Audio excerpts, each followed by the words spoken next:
রকমের এক্সার করে সেই রানাঘাটে গেছি। যাই হোক, কোনো একজন ডাক্তার মানে নতুন সে ডক্টরটা, ওই সব সিস্টারগুলো কি করতো, বড় বড় শরীর ঢোকাতো জানো, গরুর ফাল বলে না, ওরম গরুর ফাল, কি ধরনের ওরম ব্যবহার ওদের ওই খ্রিস্টান ধর্মের বাচ্চা শিশুকে ওরম বড় বড় শরীর ঢোকাতো।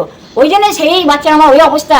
আর সেই সকালবেলা জ্বরে জ্বরে সে হাত পা কিরকম করছে দেখে মানে প্রাণ বেরিয়ে যাবে, দম আটকে যাবে, মানে মানুষ যদি তবু ওই বেড়া হয়ে মারতে, ওরা কোনো রকম কোনো প্রকার দয়া করিনি আমাকে। আচ্ছা, আপনার সন্তানের নাম কি ছিল এটা তো জানা হলো না। আমার আমাকে ছেলের নাম, ওর নাম পল বাপ্পা, এমনিতে তো ওটা তো রেজিস্ট্রি করা নাম ছিল, বাট আমাদের ঘরের নামে ওকে আদর করে অমিত বলতাম। অমিত। অমিত আর হলো মেয়ের নাম অমিত নামই রয়ে গেছে। আচ্ছা, সে অমিত কোথায় আছে এখন? অমিত অমিত আমার হৃদয়ে আছে।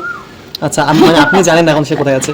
কোনো কন্ট্যাক্ট কিছুই নেই? এই তো এখন মাঝে মাঝে ওর জুতো দেখে ভাবি ওই আমার বাবা হিসেবে জেনে। আচ্ছা আচ্ছা আচ্ছা আচ্ছা, আপনি সেগুলো গোপন রাখতে চান একটু, তাই তো? হ্যাঁ, মনে তো হয় নিশ্চয়, ভালোবাসা তো এক দুদিন না, বা 5-6 মাসেরও না, বছরেরও না। জন্ম দিয়ে তাকে বড় করে স্কুলে নিয়ে গিয়ে এই যে কষ্টগুলো করেছে ওই জীবনে বা করেছিলাম আমি, না আমার সেই কষ্ট বললাম। আমার বাচ্চা যখন মনে করে আমাকে, সেও না আমায় বলতে পারে না আমি কত ওষুধ খাবে, কত মেয়েদের রাখবে, ওরা মিথ্যে করে অত্যাচার করে।